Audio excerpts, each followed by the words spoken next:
All right, so we only have a limited time with Connor. He is all excited to talk about quarterbacks because I found a beautiful graphic from Seth Walder. There we go. So what do we want to talk about with Connor? Connor's our, college football expert, I'm the draft one who expert. watches college football.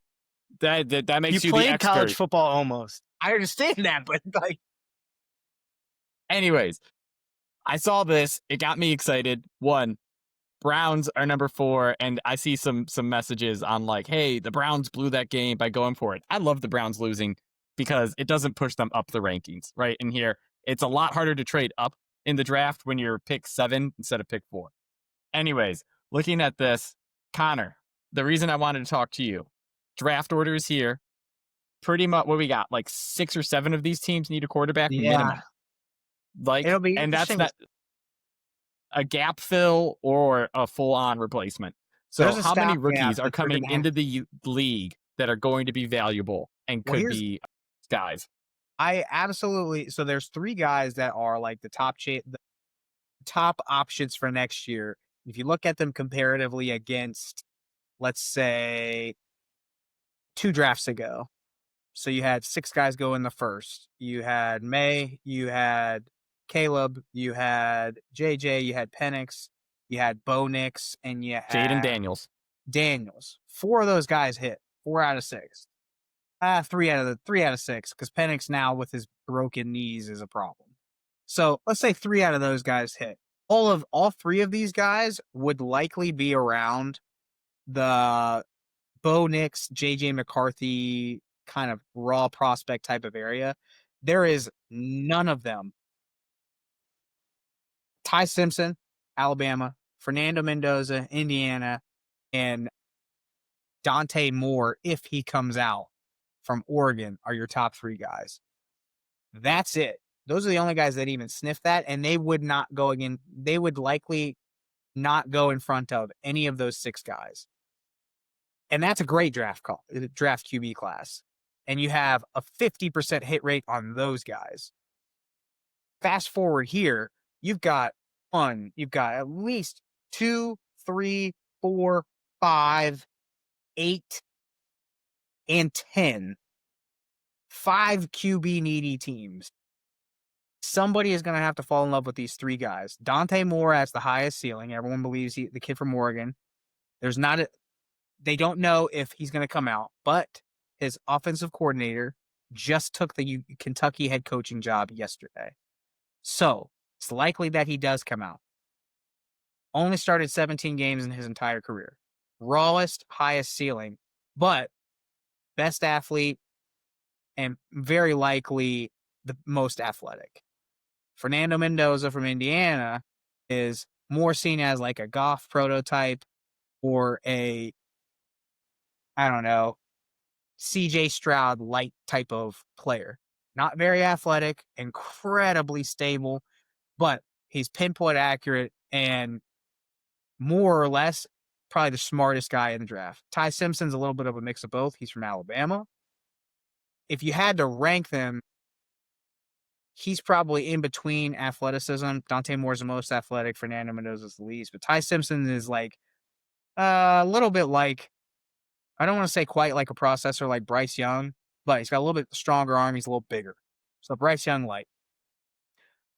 My point is, I don't know if 2, 3, 4, trying to think, 5.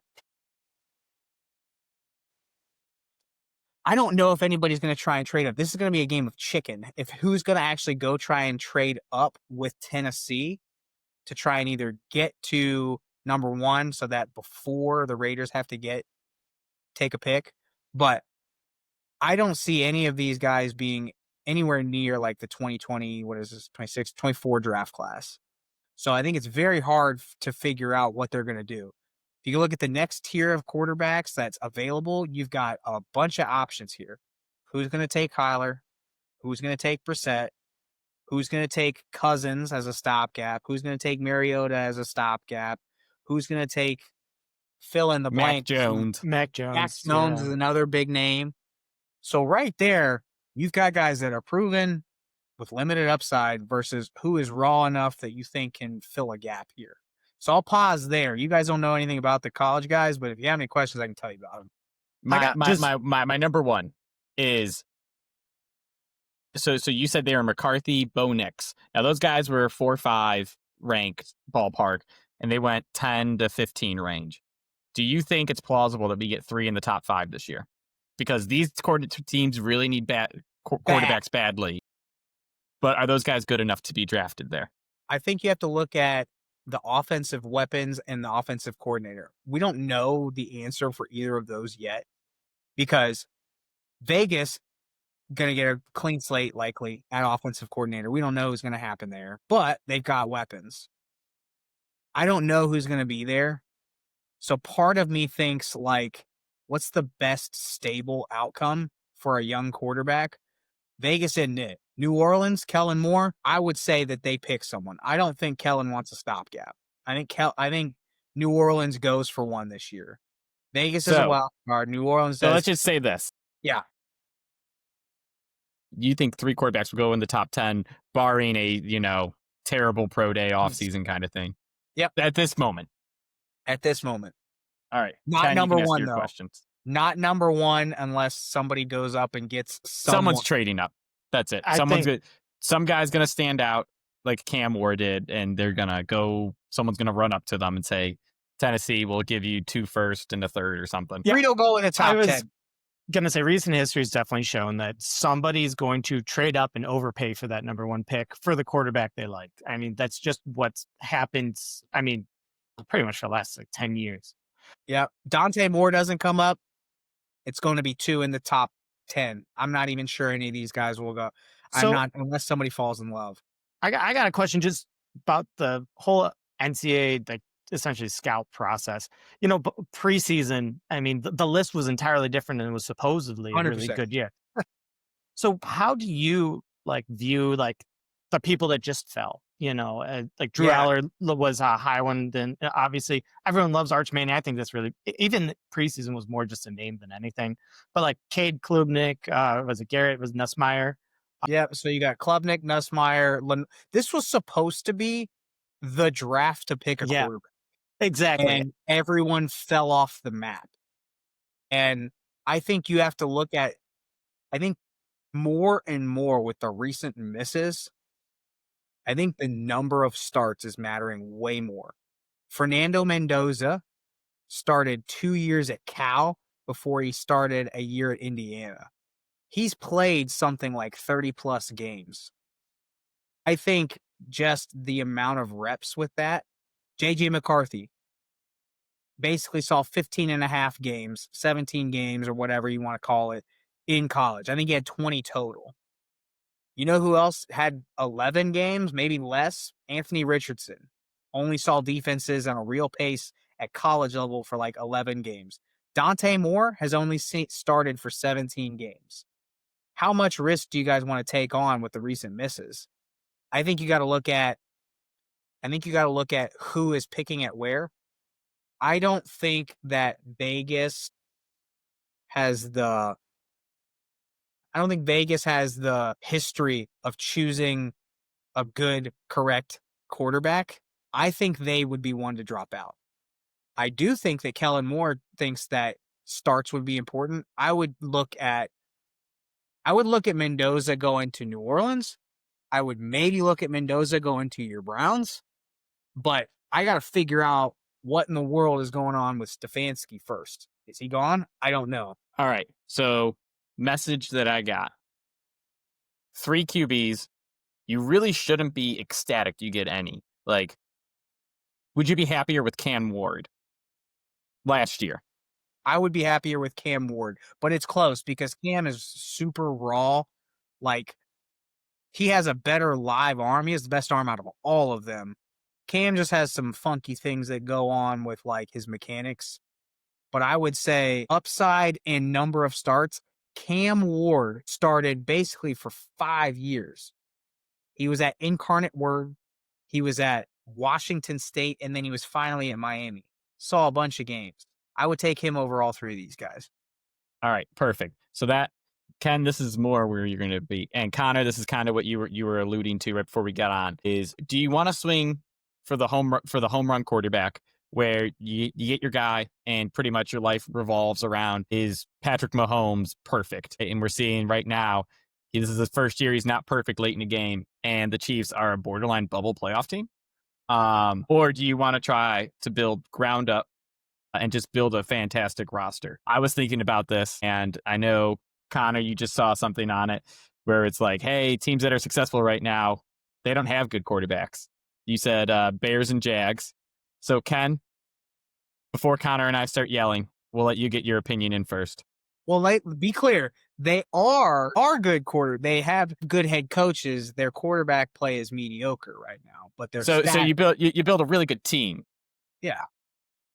So when you say that, are you talking like, hey, Lamar Jackson is, I mean, honestly, bad quarterback play recently, but he's mediocre with a good team coach? Well, is that what you're talking about?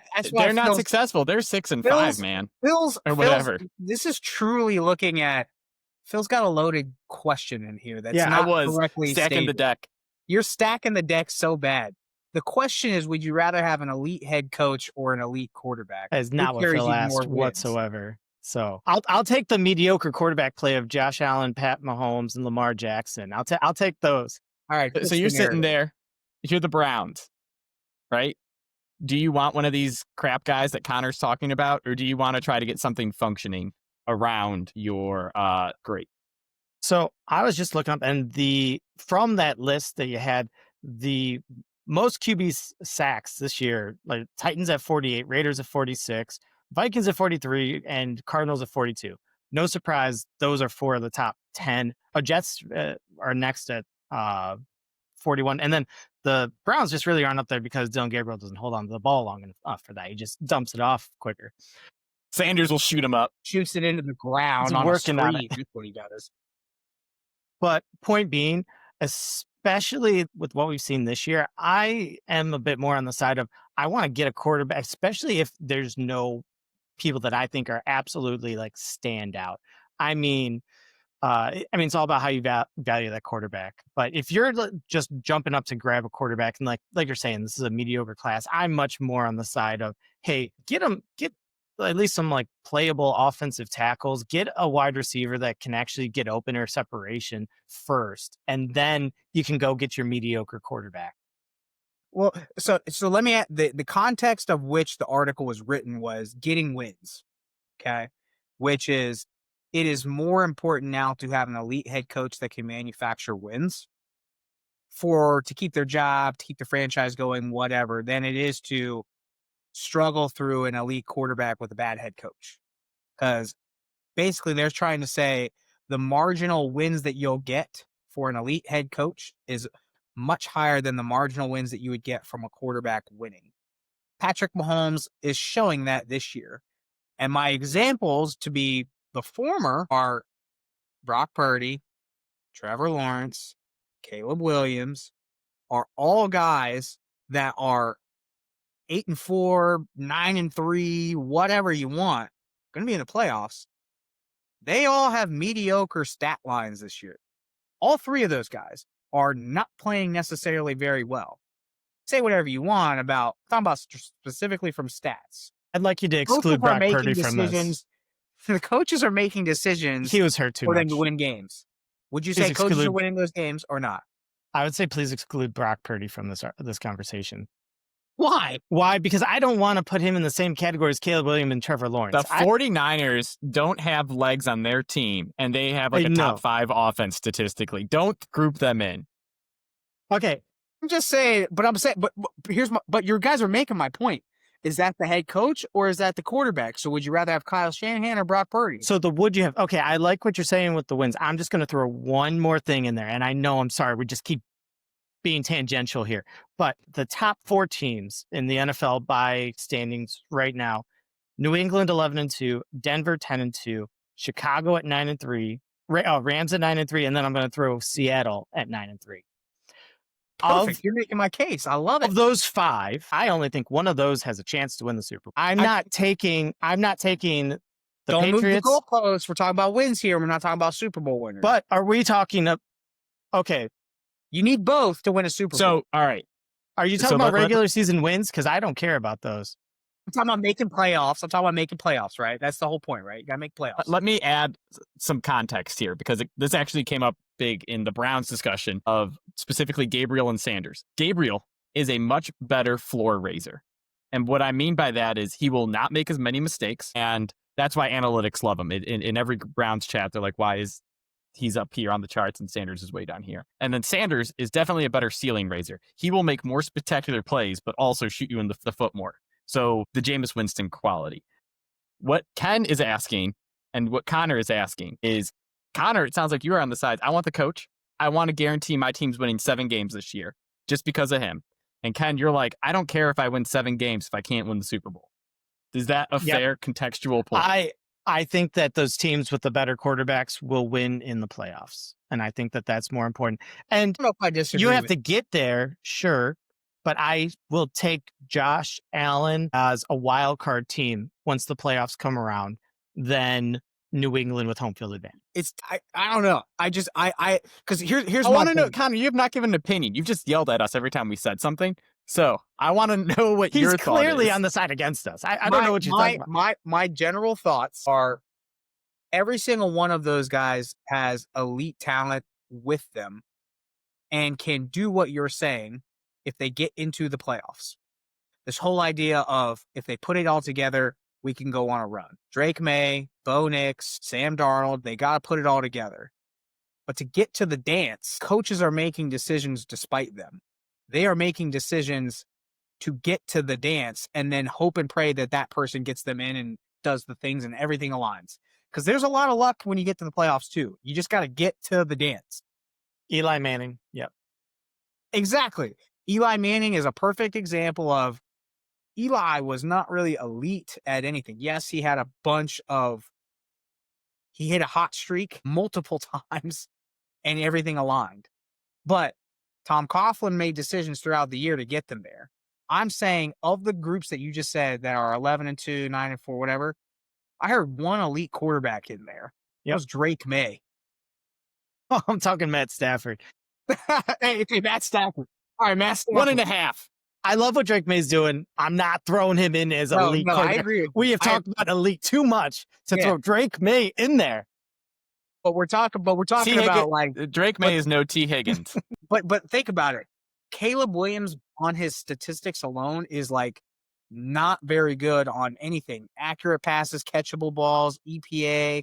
Like a lot of those stats are kind of manufactured because of Ben Johnson. Trevor Lawrence, they've won games despite Trevor Lawrence being like a very mediocre quarterback. We're talking like middle of the road. He does have a ton of turnovers. When you get to the playoffs, that's going to matter even more. So right now, those guys are manufacturing wins despite their quarterback play. All right, Connor, all I'm going to say is that if you really think that, then you better be picking the Bears plus 6.5 against the Packers. They are getting plus 6.5 at home 100%. Against the Packers. I took the Bears last week, didn't I? We all did. I know. We did not all. I'm just saying. Were alone. No. I did. Yeah. I absolutely would. Because this is now what you want to do is you want to tie this to what we were just talking about, which is if you've got the right head coach, do you go ahead and get a bridge quarterback versus take a chance at trying to get something elite? If it's me, I would take the bridge. I think that especially right now, you're starting to see those bridge quarterbacks have that bridge start to fall down because Sam Darnold's starting to look a whole lot more like not Minnesota Vikings Sam Darnold. Daniel Jones is starting to not look like MVP candidate at the beginning of the year, Daniel Jones. And I think that's just what you get with those types of quarterbacks is you get good play, you can get a good system. You're not going to get success at the end of the year. Are you going to get to the playoffs though? Yeah. Yes. Not Daniel Jones. Actually, I don't think they're going to make it anymore. So, Seahawks. Now we're gonna. I think we're on the same page here with what things we've been saying. Now we're gonna take one step further back, though. Get it back to the drafting talk. So the more Seahawks coming into awesome. No. This is continuing to build on the same concept. The Seahawks this year went and got Darnold, got rid of Geno Smith, made a bunch of structure change. Right? They just needed someone to stabilize their organization. Sam Darnold did that. Daniel Jones, they needed someone to be like, hey, we need like a warm body to see if Anthony Richardson is that bad. And they're like, all right, Anthony Richardson is that bad. With a warm body, we are good. We are a good football team. Now we got to go get our quarterback, right? So we're the Browns. Not a lot of great picks. We have 2 first rounders. All right. You could be the Raiders who need to gut their team. That's the bottom line. They got to find everything new. The Jets, same boat. They got nice weapons, man. I think Genty and Brock Bowers look really good. They got 2 anchors. Yeah. They still need receivers. They need an O-line. I think I would pick 3 linemen for them, man. I got to tell you, I felt bad for Geno Smith watching him recently. He's just getting That's everyone against Myles Garrett. It's not even. It's not just bad for Max Crosby the most, but yes, he's right there too. Yeah. Anyways, so like Browns and Vikings are like the poster boys for these these debates, because it's like they actually have solid rosters. So I saw a stat and it blew my mind. It's like, if you have nothing and you have to pick 5 players, first 5 picks, who do you take? And someone comes out of nowhere and they were like, I'm taking offensive linemen. Did you know that if you draft offensive linemen in the first round, they are most likely to be successful and stay on your team for 10 years at a reasonable salary, because like they're just like offensive linemen, just good, happy people to be wherever they are. Joe Thomas, perfect example. Nick Mangold, DeBerkshaw Ferguson got drafted, were anchors to the Jets for 10 years, got huge pay checks, and just were happy, didn't look for life new, just coasted through. I'm like, oh man, I might actually take that same approach where I build an offensive line and then start constructing everything else, because I can trust those guys. I can't trust Odell. I can't trust Deshaun Watson.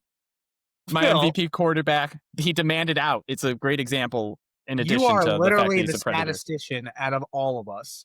So you have to take by the way, for anybody listening that cares, there's no right answer here or wrong answer. We're all talking about just No, there is a wrong answer. Don't do what the Browns do. All I'm saying is range of outcomes. You're doing literally an ROO, a ROO analysis in your head to say, based on all these other factors, what's my best range of outcomes for these first 5 picks? If those picks, if the other variables are, I have a good defense, I've got weapons. Again, I don't think the Browns do, but let's say the Browns did. Browns have a great defense. They've got the right weapons. They got the run game. They got the run game. They hit one Quinshawn. And they got the right head coach, which debatable. 2-time coach of the year ain't the right guy? Then to me, I would have more conviction on getting something else needed and getting somebody who's not going to go, holy crap, I got to figure out the NFL while all of these other things are in their prime. This is the biggest problem that the Vikings are playing out in real time right now, which is prime everywhere. Windows closing for everyone.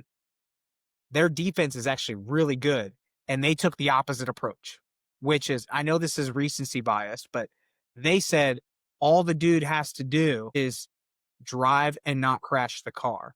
And we're crashing the car right now. And they screwed the pooch by not taking Ken, which is crazy that you're on the side of elite QB, because all you needed was non-potato at quarterback, and his name was Sam Darnold, and you and I both know, he's mediocre plus at best, but he absolutely gives the Vikings a real shot. The Vikings right now are like 10-2, 9-3. You and I both know that. The big difference, I agree with that, but the big difference in this is you're not putting into the fact that even when you draft, even when you have a good defense, a good line, good weapons, a solid running game, literally everything around the quarterback is, you can draft a first-round quarterback and he is not elite. He can 100%. Suck. And that's part of the gamble. A bridge quarterback, you know exactly who you're getting. You've seen them play in the NFL versus, so like, yes, for the Vikings, honestly, if they could go back, I'm sure they would just say, hey, Aaron Rodgers, come here this year instead, if they couldn't get Sam Darnold back. But God, didn't think I'd say that ever.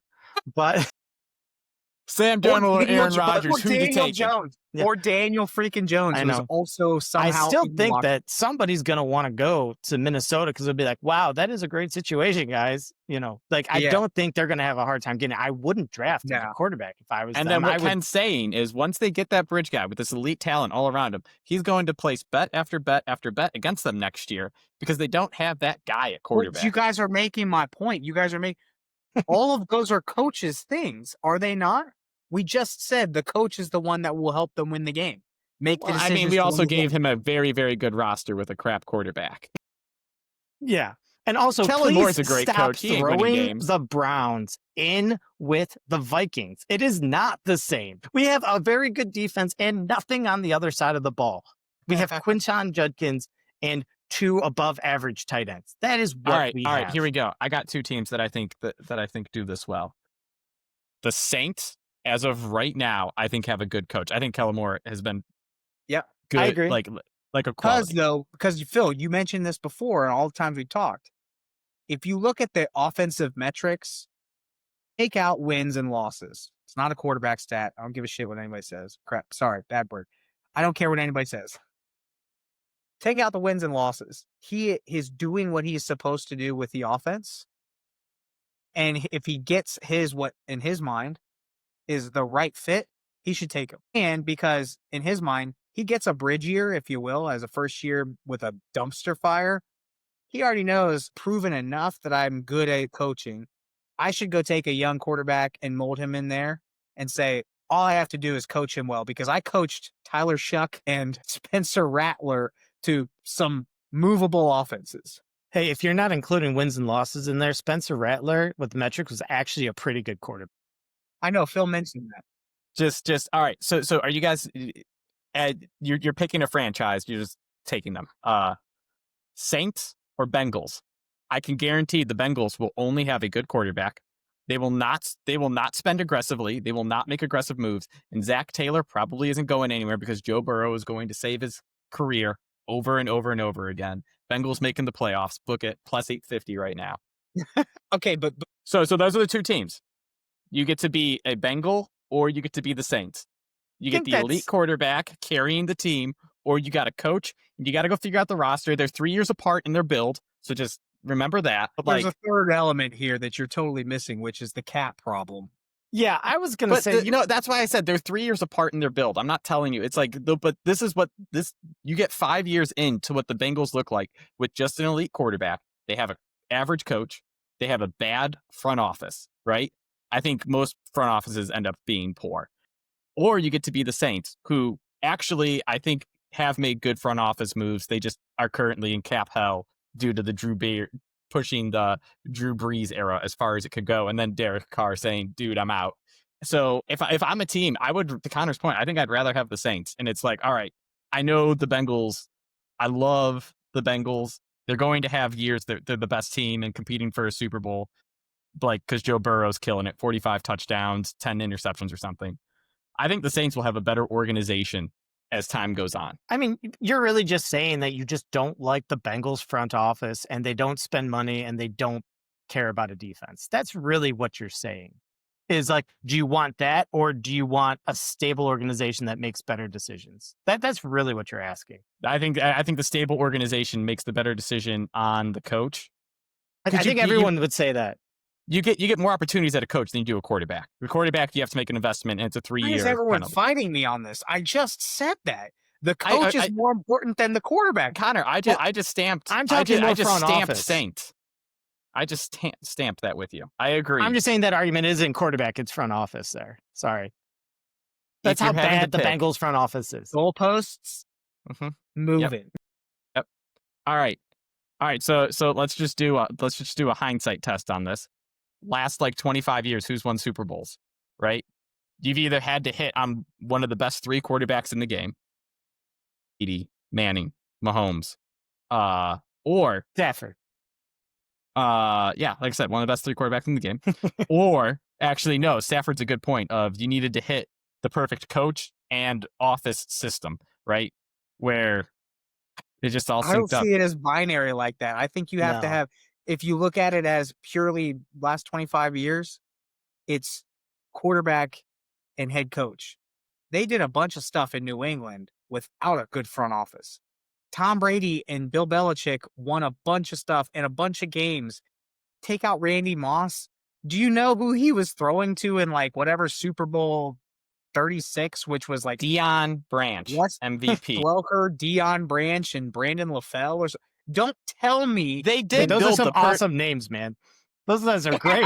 I mean, just look at they nailed the defensive personnel though. Okay, but I'm saying we're talking about winning games and getting to the playoffs versus Super Bowl.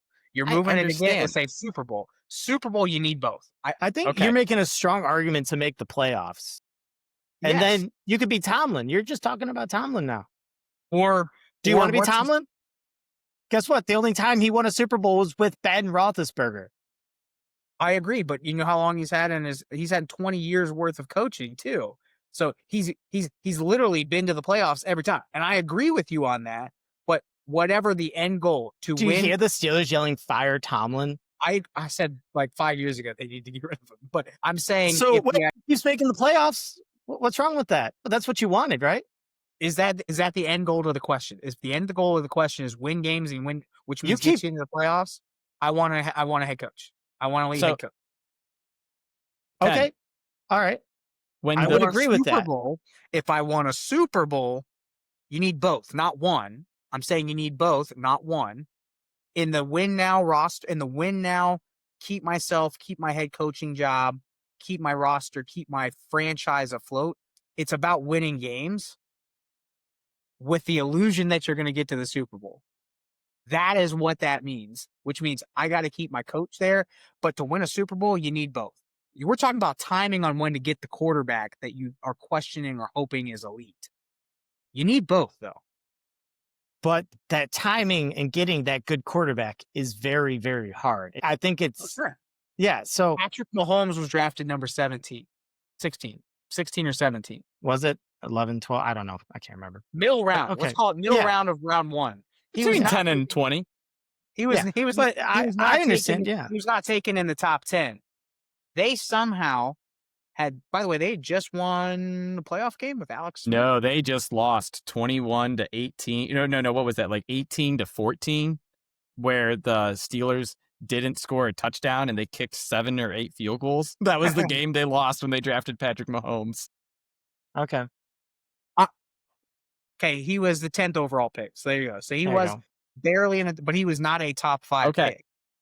So they were a middle of the pack organization, right? Yes or no? They were a middle of the pack organization. Dude, they had been like 10 wins in that division year after year with Alex Smith. 10 wins, right? And they said, we have the construction around him that we need that, and we have the head coach. It's time to take a risk on that. Name any of those in the top 10 that are ready for that. Maybe Kellen Moore, maybe Kellen Moore with the Saints. The Rams are in the top 10 currently. Man. If Pat Mahomes isn't an outlier, I don't know who is. So sorry. It's like Tom Brady was in the 6th round too. Yeah, I get it. Yeah, you just don't quarterbacks in the NFL though. Look at starting quarterbacks in the NFL though. Give me the overwhelming percentage. Phil, what's a hit rate of first round quarterbacks? You say it all the time. It's like 20 or 25%. Yeah, like that. It's a joke. How do you define it's less than half guaranteed, right? Okay, but if you take a draft, assume half the quarterbacks will be good. That's just the bottom line. Correct. Any draft. All right. Not this last one. All right. Sorry, keep going. Cam Ward, and is that it? He was the only first rounder. I thought Dart fell to the second. No, Dart was in the back of the first. All right. Well, that's 100% hit rate because I love Dart and I love Cam Ward. I thought you meant all of them. I was including Dylan Gabriel and Shador No. The first rounders, Shuck, like, dude, and no one cares after first rounds. All right. So, Connor, I appreciate you being here. We got to get you out. 5 minutes left. What do you want to know from us? I'm chat GPTing right now. How many starting NFL quarterbacks were drafted in the first round? Do you guys want to know that answer? 26. I'll tell you. 26 of the. I was going to guess mid quarterbacks right now were drafted in the first round. So the point is, you have to eventually get to a point where you're drafting them in the first round. You got to take someone else's. Darnold. Baker. Or you got to take someone else's, but they were drafted in the first round. So my point is, if I would rather know if my team is mediocre or in the middle and needs a boost, and my quarterback play is the main problem, I would rather go with what I know than what I don't in the first round. Because you got to hope that that guy transcends into exactly what you need to lift your franchise. I know what Kyler is and how I would go around. I know what Brissett brings. I know what Mac Jones brings. I know what all of those guys would bring. None of those guys are elite, but they would, in the right situation, elevate someone. In an unknown draft class with maybes across the board in your top 3 picks. Okay. Dante Moore could be great. Mendoza could be great. And Ty Simpson could be great. I just don't know. This is so funny because, like, if you look at Cleveland and Deshaun Watson is obviously an outlier case. That's terrible. But the 4 years prior to him going there with Baker Mayfield as a starter, 7 wins, 6 wins, 11 wins, 8 wins. Literally, they had found what I am not a huge fan of Baker, obviously, but I think he's like a solid starting quarterback, Kirk Cousins level. They went all in for their elite QB, and they went a little too far all in. That was their problem. But it's like they literally did the roster construction that you described, where it was like terrible year after year. Got the coach, got a functioning organization, and then they went for the home run. And man, they struck out so hard. What were you looking at though for a functioning, like an elite level coach? Ben Johnson's 9-3 right now with Caleb Williams being mediocre at best. Okay, Connor, I got this one. Phil, the Browns, you can't possibly make the worst trade in NFL history and say it's a functioning front office and functioning organization. No. I just think it's hilarious. We traded all of our money and all of our draft picks, and then we're like, why don't we get any talent? I don't know, because we can't pay anyone, and we don't have any draft picks. No, I just think it was hilarious that like Connor gave this huge spiel on how to do it. And and the Browns got what they thought was a known commodity, right? Deshaun Watson was the first known commodity, quote unquote, available. Hilarious. Standing rule from now on, whenever we're talking about any organization and generally what to do, we need to exclude Pat Mahomes, we need to exclude Tom Brady, and we need to exclude the Browns. All right. Because the Browns are the outlier across the board of everything. Dude, it's just so funny. Because there was so much debate at that time about how to do it. And hindsight's 2020, obviously. Another one, though, the Broncos, obviously. They thought they had it. They microwaved it. They said, go get us Aaron Rodgers. That didn't work. Go get Russell Wilson. And by the way, fell hard for 2 years. You want to talk about like coaching? That Bo Nix is like the number one where I would say elite coach and elite system, because Bo Nix is not great right now. 100% in on you. 3 quarters of Bo Nix is worse than all of us at quarterback. Yeah.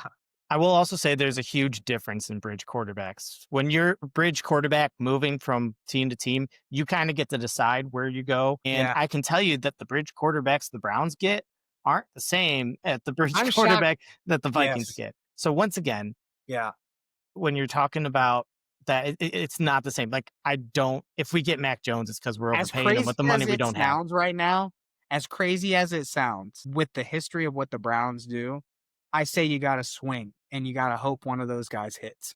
That's my opinion, because you can't keep going with this vicious cycle of bridge because you don't have the ecosystem that will support that person. You have to take every chance you get.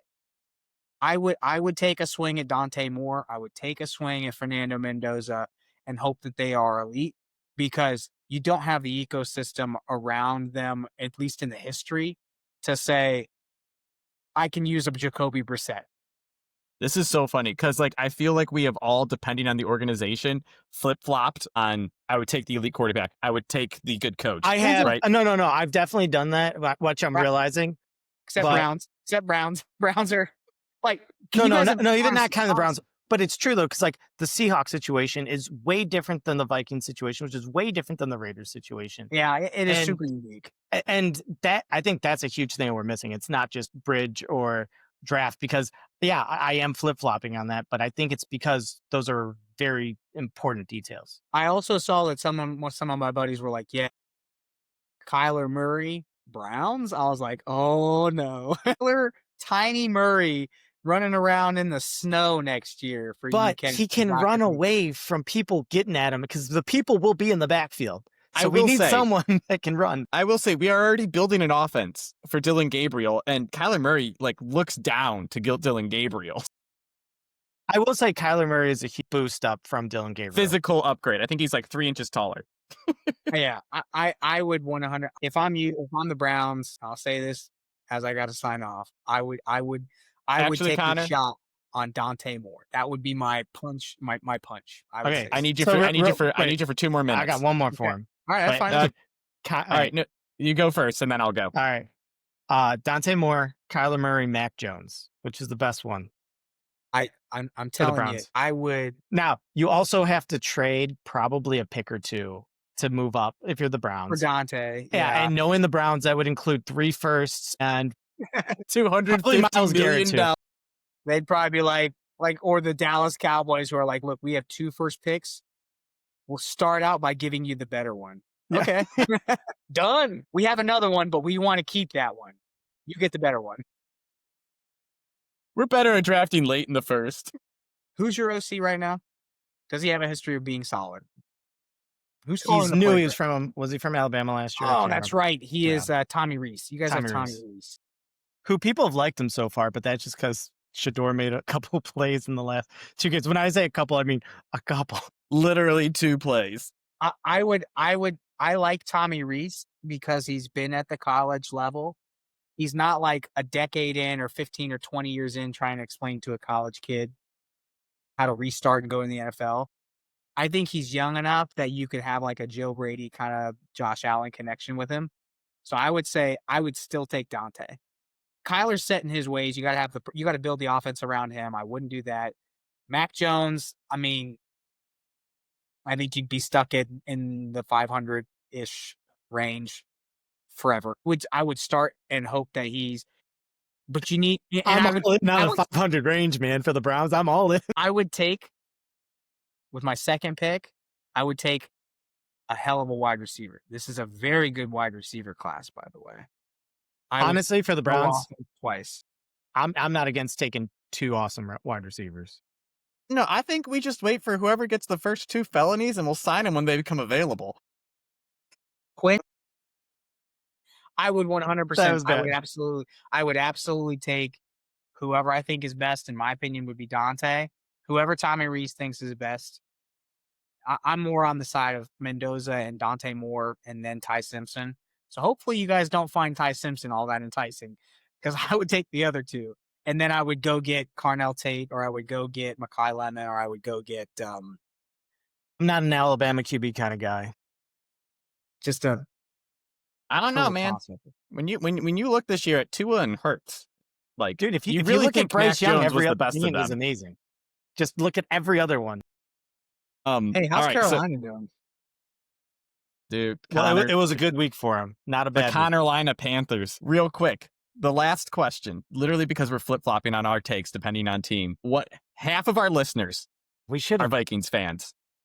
Yeah. And he commented last week that he's of the opinion he doesn't want a bridge. He wants to ride out J.J. McCarthy next year. Because next year is year 3 or 4 on? It's year 3 on McCarthy? Year 3.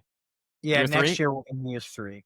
Yeah. So typically you got to make a decision on a quarterback in the offseason, right? Because of the way requesting deals and everything that goes. He's of the opinion that he'd rather ride it out with McCarthy next year, even if it only means 4 wins. Personally, I want to know your thoughts. I am against this just because of how ready that team is to win. I want Mac Jones. Disagree. I want Wentz. I 100% Darnold. Disagree. Because why? J.J. McCarthy's on a 4-year deal. By the way, I think he has the highest guaranteed money ever given to a contract for a quarterback. I think so. He's locked for 4 years. He would be in year 3. He's 22 years old. He only played something like 19 games in college. And by the way, they ran the ball 60% of the time. This guy doesn't have a ton of tread. I would get him a bridge. And I would basically do exactly what you're doing with a bridge quarterback with a Mac Jones. I would go get Mac Jones, or I would go get Brissett, or I would go get, I wouldn't get Kyler because that's not a good 1-for-1 match for JJ. From what you want someone to be. And you would basically, just think about it. In year 4, you'd be basically saying, so next year be year 3. And in year 4, you basically be drafting in this year You'd basically include year 3 as his rookie year. You'd have a bridge quarterback to say, learn from this guy. Because who did you have last year? Sam Darnold, but you weren't really playing and you were just visualizing it, right? Be in pads, play with him in year 3. And guess what? Worst case scenario, Mac Jones crushes it. JJ McCarthy is up for whatever, a renewal at age 23 or 24. Bridge him, figure it out later. You went the opposite, and it's crazy that you will have this gamut of quarterbacks in the offseason to take as a bridge. Rarely do you see a guy who just crushed it as Mac Jones. Again, I keep saying Jacoby, but Jacoby's been killing it throwing the ball 45 times a game. Who else is available in the backup QB market? What? Jameis Winston? Come on, man. I don't know if you agree, but I think a guy who'd fit well in that system is Davis Mills. Like Davis Mills, Aaron Rodgers. Mills has history. Yeah, real quick. I just went through now. Also, this is kind of like a little bit expanded, but every year you see people move on from some quarterbacks. You're like, wow, it's a few shockers. I have this list. There's some shockers on here, but like these are the people that I'd rather have over JJ McCarthy the next year. With a good team. Geno Smith, Kyler Murray, Tyrod Taylor, Tua, Trevor Lawrence, Spencer Rattler, Aaron Rodgers, Jared Goff, if they don't make the playoffs, like that's a potential one. Kyler, Jacoby Brissett, Mac Jones, Jameis, Davis Mills. Those are the ones. And I think that of those, any single one of them will say Minnesota's the best bet. I think that when you're talking about bridges, I think you can get a super high quality. You have your choice of that bridge because you actually have foundation on both sides. Choice for any bridge quarterback. That's what I'm saying. And I think that's a very different situation than who the Raiders are going to get. Or the Browns. I don't mind Geno Smith around, like behind a good offensive line that can give him some time and he can actually make a throw to really, really good targets. Like, not for everybody, obviously. Definitely not for the Raiders. Like, point being, I think there's going to be somebody like that better. And JJ McCarthy, I typically agree. You stick with a first rounder for at least 3 years when they're that high. I think that he is the exception to it because he's been that bad in this situation. He's shown absolutely nothing besides he's not as good as Carson Wentz. And Sam Darnold. And probably Sam Howell. That's why he got traded. Unfortunately, Sam Darnold was so good he didn't make this crazy. List. It's just an all-time bad bet. It's not as bad as Deshaun Watson. No offense, guys. He's excluded. The Browns are excluded. Come on. You don't have to apologize. It's like I only brought him up. I just got my Connor. First thank you. We know I gotta go. All right. Awesome. Hey, see ya. See you guys. That was crazy. 50 minutes of us going around in circles for us to all realize that it is different based on the team. Yeah. So let me get all right. Back to Browns world. I know. It's like we shouldn't talk about it, but we're gonna do this for 15 seconds before we start talking about picks. Ken and I haven't even looked at the sheet. We're gonna do it live on air. So I know I'm making Ken's life harsh. I know. You just pause it. That's all right. Don't worry. Just keep going. We're bringing the heat. I can we'll also do it just live. Clip it. All right. Anyways, what do you think about my thought of, you know what? I'm trading down with my 4th pick, and I am loading up on filling roster needs. You can probably get a first and then like a third or a second for your 4th. And then I'm getting 2 first-round picks that are likely offensive linemen or like a good receiver, like Connor said. But I'm picking like 3 or 4 offensive linemen and a bunch of receivers, the way the Browns did running back this year. And I guess quote unquote quarterback. That didn't work out though. I like it. No, I'm all. You got 2 quarterbacks in the last draft. I don't feel a need to get a quarterback. I know we need a quarterback. I don't feel a need to pick a quarterback. Very, very big difference. And just after seeing what we have this year and just all the injuries at the offensive line, an aging line that's not being held up together, we need so much on offense. Like I said, if it's not a tight end or a running back, we need it. Those 2 positions are good. But I think that especially like interior linemen, you can find some very high quality players in like the 2nd and 3rd round. Tackles are really 1st round material. But if I 100% agree. I do want to trade down. Everybody hates trading down. Every fan hates trading down. Well, it's because, you get all hyped up. You're there. You got 15 minutes for the pick clock. You're sitting there for an hour waiting for your team. And then you got to wait another 2 hours. I mean, our highest pick has to be a wide receiver or a tackle. And the next highest one should probably be the opposite of that pick. besides that, I do not like the idea. I think that like third round wide receivers are, I mean, they're dart throws and they're like drunken dart throws. Like you don't know where it's really going. I I don't think that those are the picks that hit late in drafts. So we have gotten a lot of third, fourth, fifth round picks, and you end up with like the David Bells and the I don't even know who else on our team, but you get a bunch. They don't stick around that long. Tillman, Donovan Peoples-Jones. Yeah, exactly. Thank you. You're making the point. It sounds like I literally just started like using a Chat GPT random name generator. But point being, I don't like dart throw wide receivers. I think that with your team, you just need higher draft pick wide receivers. But that's what I would do. All right, cool. Let's get into. Do you want to talk playoff teams, or do you want to go straight to we called it section because we're pretty far in. Let's skip the playoff teams. We talk about it every week, and we'll talk about it again next week. Updated. Besides the Bengals, book it plus 850. I was looking at schedules. I don't know if you're joking or not. But no, dead serious. I love them this week. What the Ravens showed offensively and what the Steelers have shown, I think it's just garbage. So it looks like you put it in, I put it in. Do you want Bengals to be one of our first picks? And I was very surprised at how Joe Burrow looked. I don't think I should be surprised that he looked good, but he looked really good. He was moving very well, and his throws were on point. They're on target.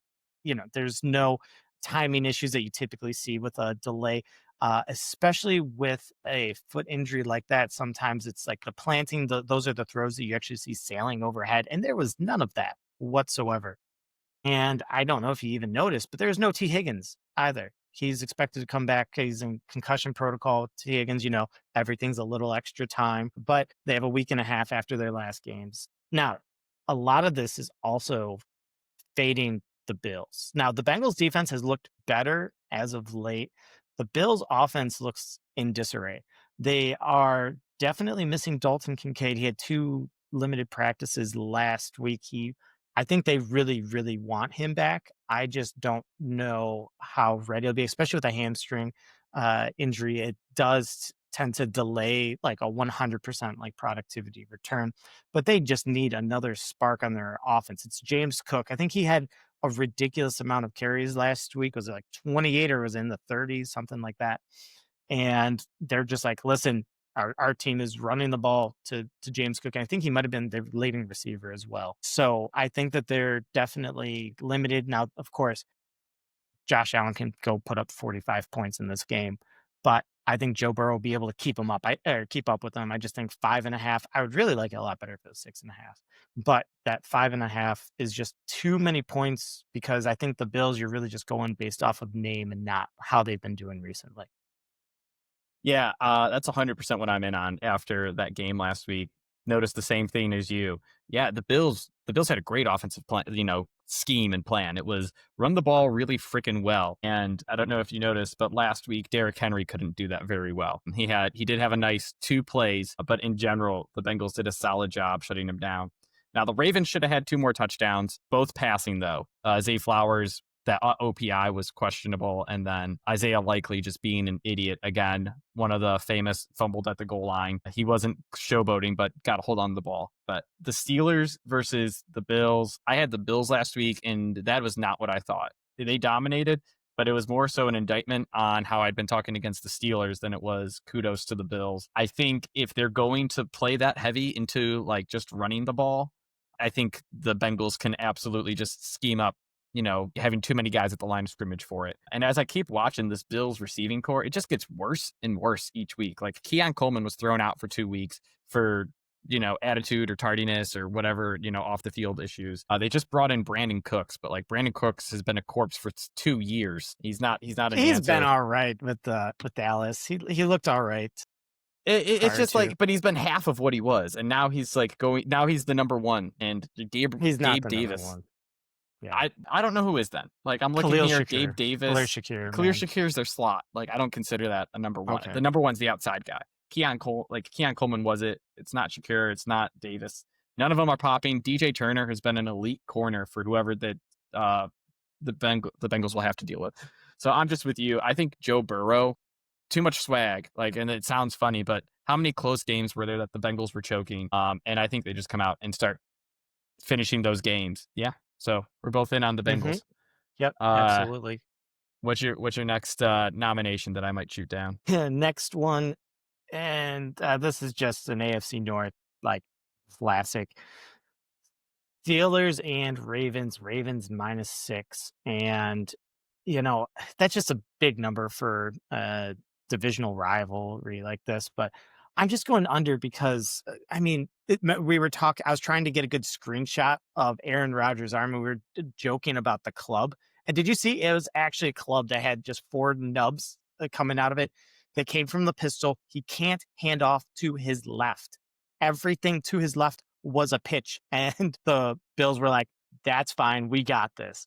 But clearly limited. He had to leave the game for a minute because I think he landed on it. Like, it is a pain tolerance thing. Aaron Rodgers, he'll go through that, whatever. However, he gets through pain. He does do it. But I do think that not being able to hold the ball and having to go from the pistol for a team that is not, the Steelers are more of a traditional Arthur Smith, definitely more of a traditional style play caller, not necessarily a pistol type. And just being that far back really just limits what they want to do. It's just a run dominant game.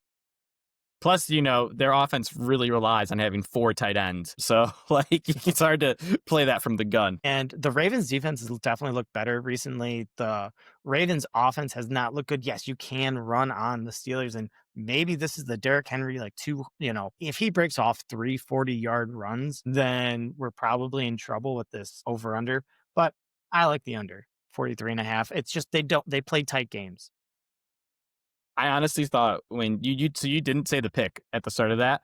I honestly thought you were going to say Steelers +6 when you started. I'm like, okay, I do think it's going to be a closer game, but no, I'm with you. When you started going, it's like I am fully against what the Ravens and Steelers are showing offensively at the moment. Neither look functioning. Like I know the 5 turnovers against the Bengals for the Ravens last week. You can say, oh, it's a weird short week. I don't know. Lamar doesn't look right. Derrick Henry doesn't look right. And without that mobility, I don't think they're going to try to push it. I think even if they get a lead, they'll just bleed the clock, and there's going to be nothing the Steelers can do. Like you said, Aaron Rodgers is almost half a quarterback right now. So unfortunate for him. He'll look great in Vikings purple and gold, the way Brett Favre did to end his career. I'm with you. I want that to happen. I want the Vikings to get a good quarterback, just because, I really like the playmakers, and I'm sure that after being with the Jets and the Steelers, like Aaron Rodgers is like, give me someone to throw to. Devontae Adams, can you come back again? He's killing it as a red zone tight end for the for the Rams. Man, I couldn't remember. He's killing it. Yeah. All right, cool. The last one that I want is the Colts. So how badly do you want that one, Phil?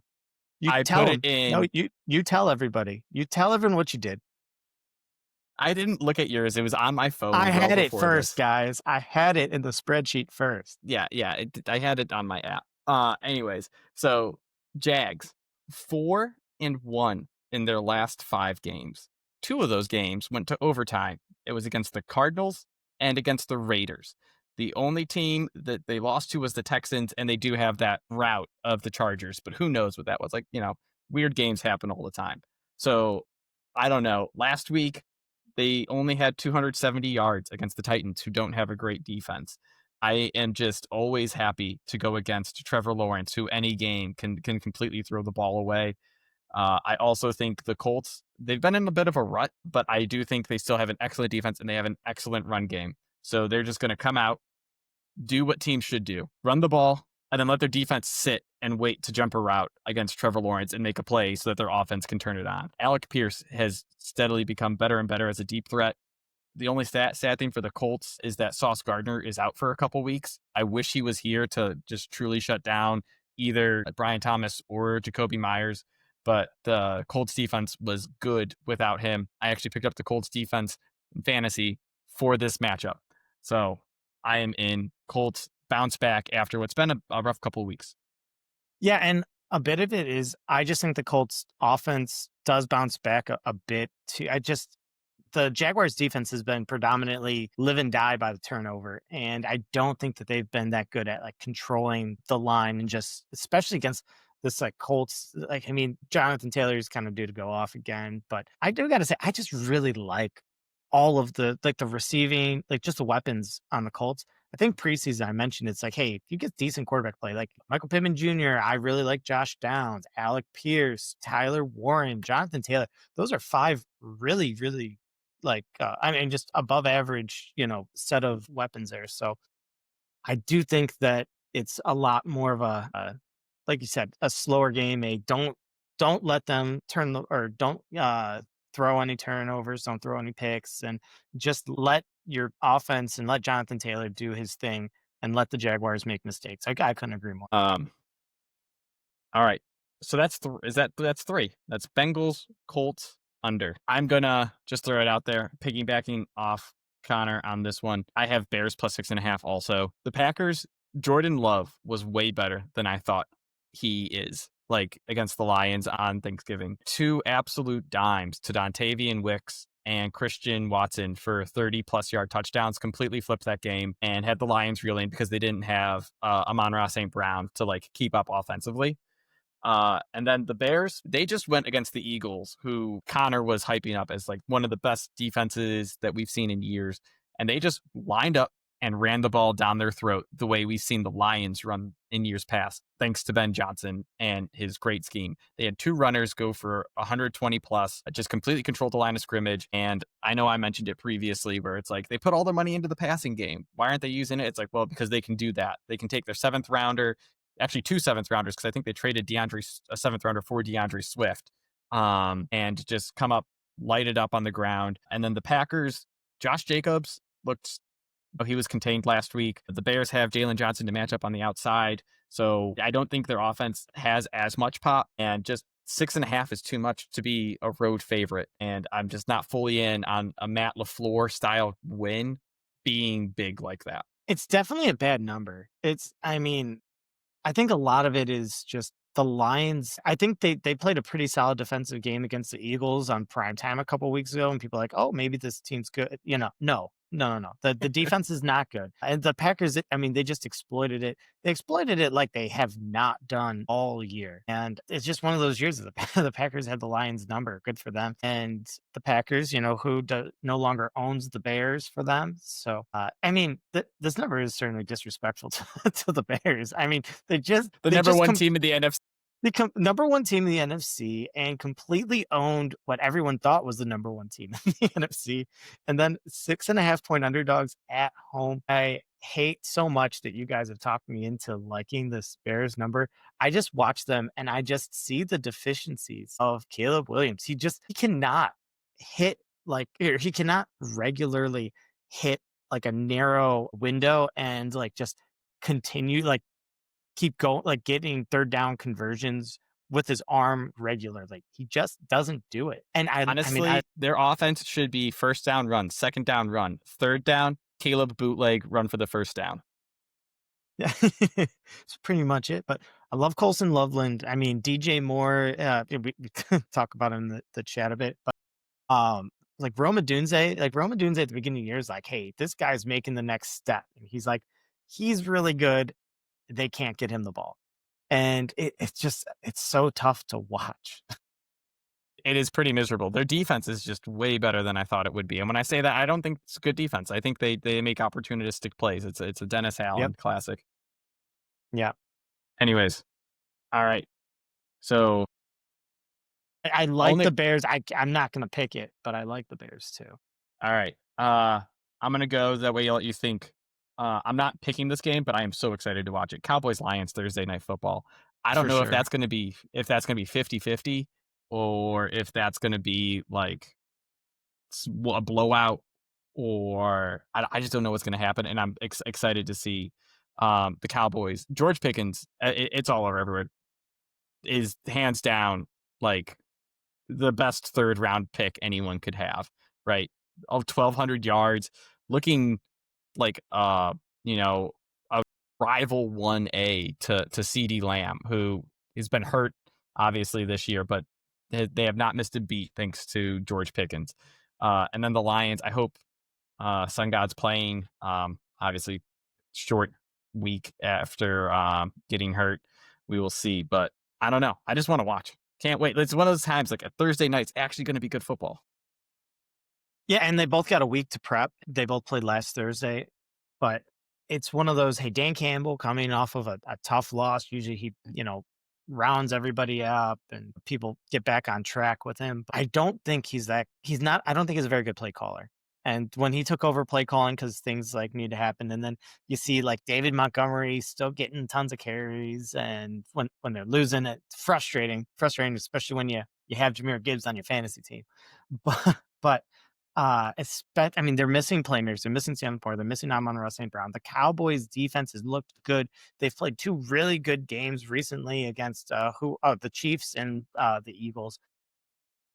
But I just think that this probably should be a Cowboys spot. It's just I don't trust them. I just don't trust them. They still don't have the defense. But I mean, even the matchups. Hey, I have 2 really good receivers for the Cowboys against some DB struggles for the Lions. They're down to their I think was it Rockison is then he's actually been pretty good. He's more of a backup for him.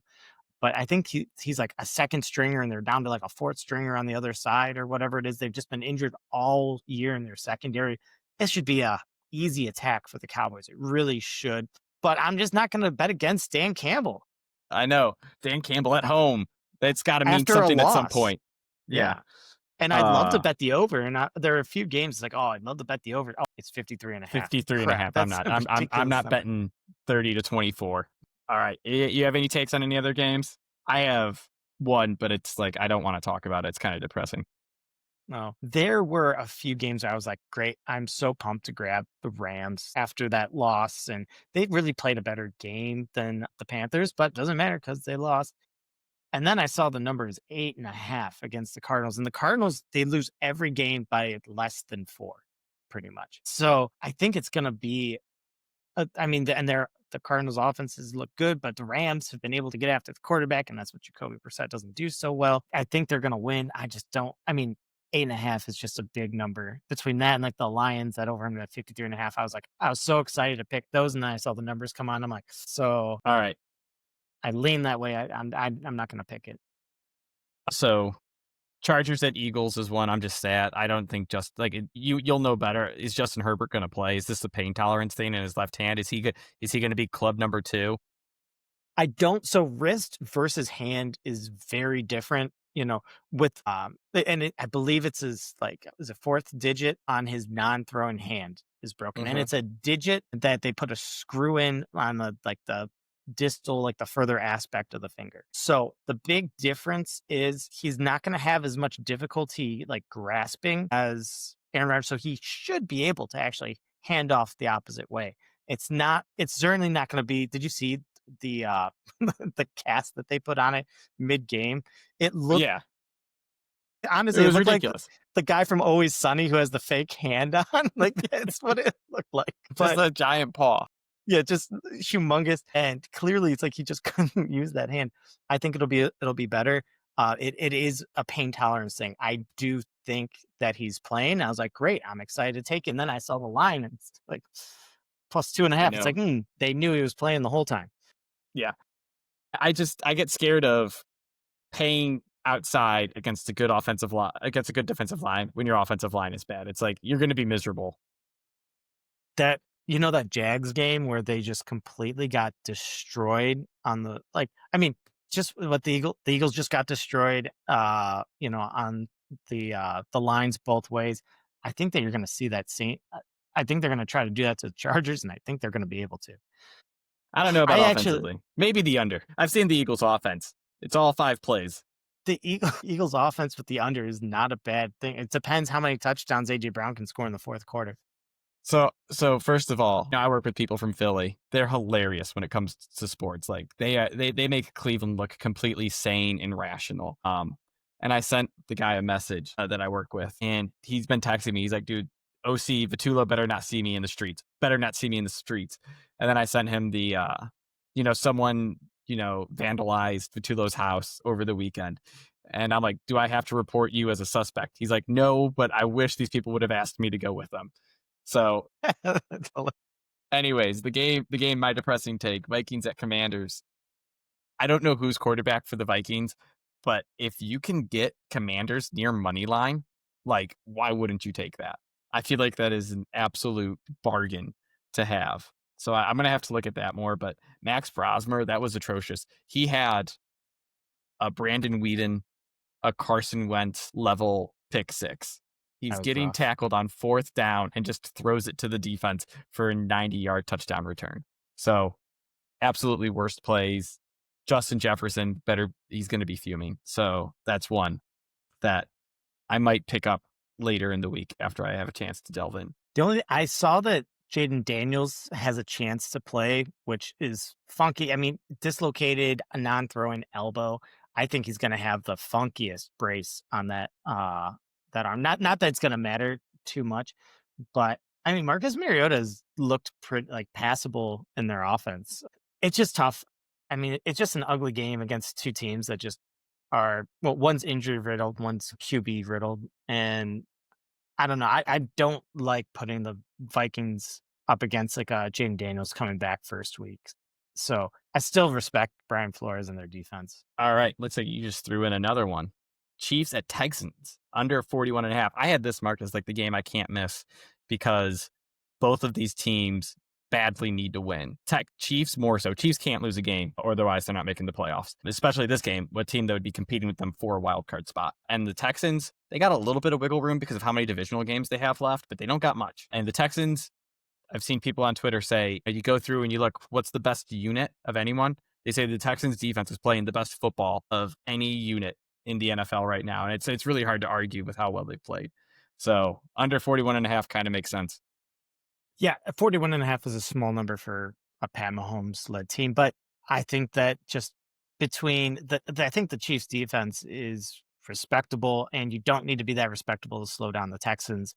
The Texans, I've told you all, like, they cannot run in a rushing touchdown from less than 5 yards. They just can't.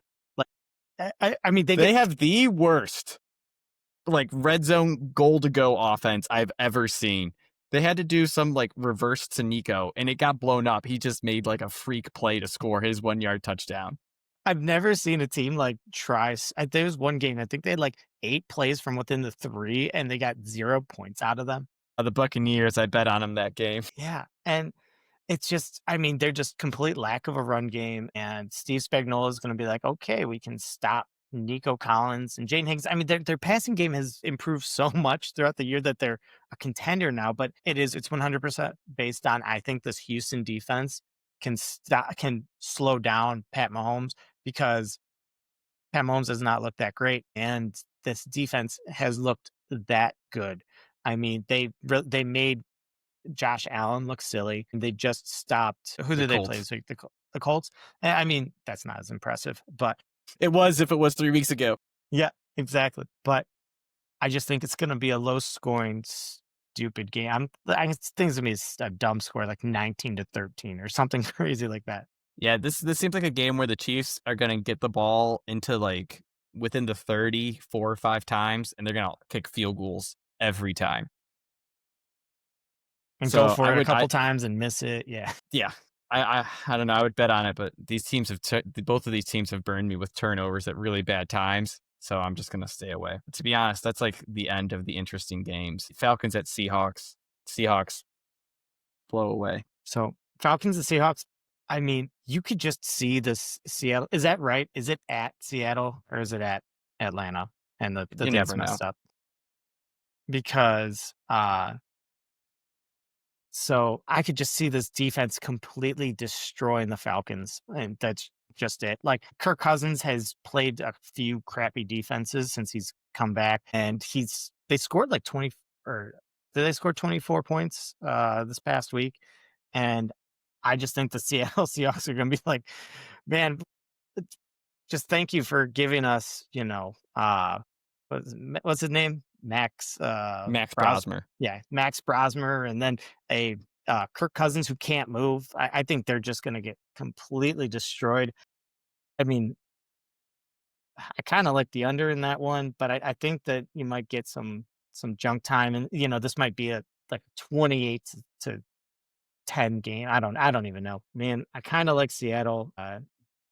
Yeah, I'm doing it. I'm picking Seattle. 7.5 is a big number, but that's just how little I think of the Falcons. So next up, Saints at Buccaneers. Dude, Buccaneers -8.5. They have not looked good to me recently. Their hope is that they get Mike Evans back, in my opinion. Bucky Irving coming back was a huge boost. Added some nice juice to the offense. Like, I thought the Cardinals were going to come back, send that game to OT. They didn't, but I don't know.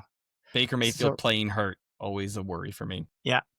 I know you don't like to talk about it like this, but there's a lot of very good teasing games down, like Seahawks down to 1.5, Buccaneers down to 2.5, because they're gonna win. They're gonna beat the Saints. The Saints are tanking and they're doing a good job of it. Broncos to -1.5, like they're gonna win against the Raiders once again, tanking. Even like the Rams, if it's down to 2.5, like there's a bunch of games that goes pretty well.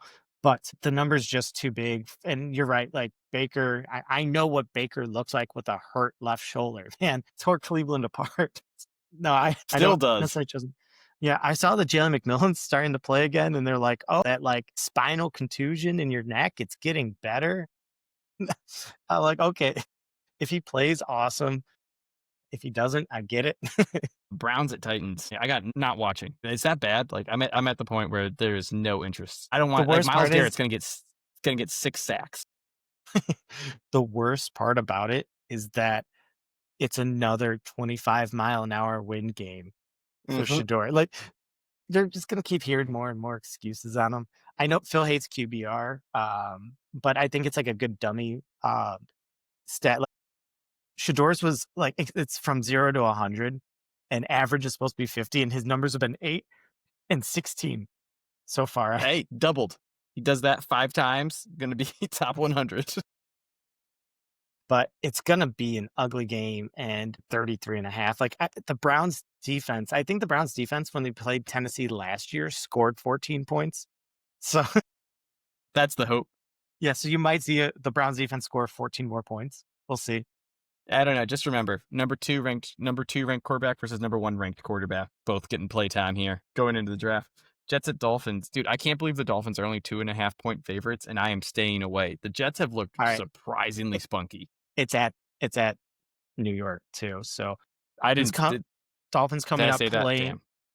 Dolphins coming up playing in bad weather is like not the best for them. But the Jets, Tyrod Taylor's like, hey guys, remember, I'm just like a above average backup. And I think that's kind of where he'll be. And he's looked all right. He's looked functional, and he's made Adonai Mitchell and John Mechie look really good out there. So yeah, I mean, I think the Dolphins win, but I think the Dolphins are going to do a great job of going like 7-10 and like saving Mike McDaniel's job, and then also just destroying a draft pick.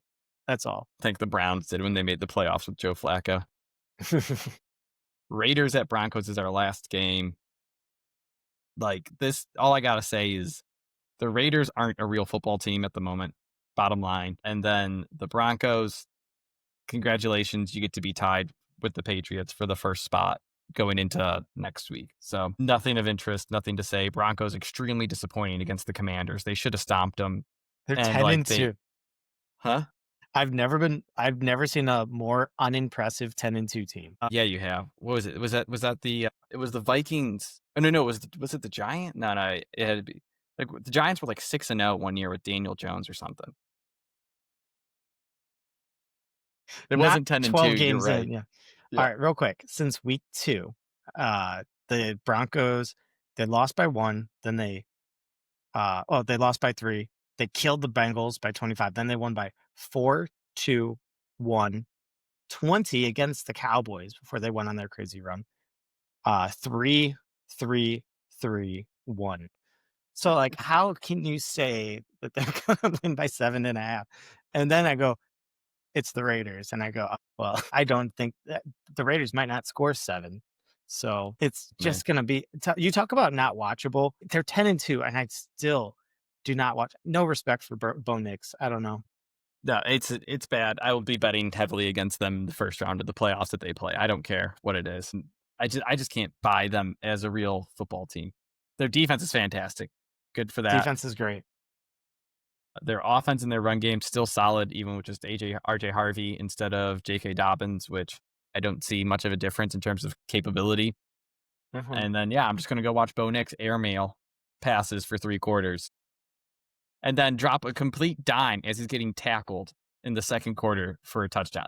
The stuff he does is just so infuriating. You know what? I kind of like the under here because the Broncos. The Broncos defense might score 2 touchdowns. I know. That's the tough part. But like, I could see it being 16-0 or like 16-8. Like, because Geno Smith, I mean, leads the league in sacks, and you're going up against who's their pass rusher who's just killing it this year. He won the game for him against the Commanders. He had that. It's Zach something. Can't even think of his name. I don't think. But is it like Nick Benito or something? Am I making that up? Yeah. But either way, I just don't see. I just don't see scores going their way. I just don't see how they're gonna score the ball or score points. That's what garbage time is for. Trey Tucker, baby. It's gonna be 21-20, and they're gonna win because the Raiders miss a 2-point conversion right at the end. Maybe in overtime. Oh man. Okay. All right. I think we did it. That was an hour and a half. I think we had great team building discussion. People that like draft stuff halfway through this season are gonna love to tune into this. Way more than I wanted. I just kind of wanted like some high level thoughts on like where QBs could go next year as fun, and Connor got me going. I hope people are listening to this when they're like running like laps on a track, so they will also be going in circles like we did. It's just so hard when it's like, yeah, but this team could do this. And it's like, yeah, it turns out it's just how much do you trust your organization?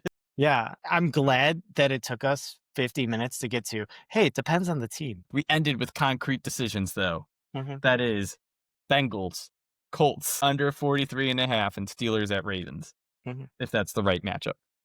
I would say the funnest part I had with the whole thing was making the list of potential surprise like QB cuts or move-ons from like what teams have. Because you didn't throw Russell Wilson in there though. That's a mistake. You know, I threw Jameis in there. I did think about their team, and I skipped right over Russ. I fully acknowledged the situation, and I moved on. You know, I gotta say, you saw him like go out for the coin toss for, and he was like in his helmet and stuff. Yep. It's like the thing you'll never use. And I loved it. I love how Russ, you know, he stays mentally focused, 100% prepared. I love it. He's just, sorry, man, you're just 5 years too late. Just if he retires after that first year in Denver, he's a Hall of Famer. Really leaned into but he like, all right, just because you brought it up, yes, he has been terrible. Yes, I do not want him to be a Browns quarterback. But obviously, when you like break down the stats, the year that got him out of the Broncos, I know he had a good 67% completions, 26 touchdowns, 8 INTs. Steelers wasn't good. It was solid. 16 touchdowns, 5 INTs, injury riddled. Giants was terrible. So he deserves to be benched for that one. 3 touchdowns, 3 INTs, and I'm pretty sure he threw all those against the Cowboys. One game was fantastic. He got benched 2 games after throwing might have been a career high in yards. It's like 430 something. Yeah. Making up half of his total this year. All right. Cool. Now that we're at the very end, like always, please like and subscribe. We got a JJ Watt rookie card. We just get too heated before we start recording. Oh my God. All right. I'm sorry I kept you up so late. I think we did hit record earlier than we normally do, though. So it's still slightly earlier that we normally log off. It's all right. I have so much work. I got so sad. All right. Well, thanks everyone for listening. More comments. We'll come in the way we did for Mike Schilling. See ya. Hit the stop button.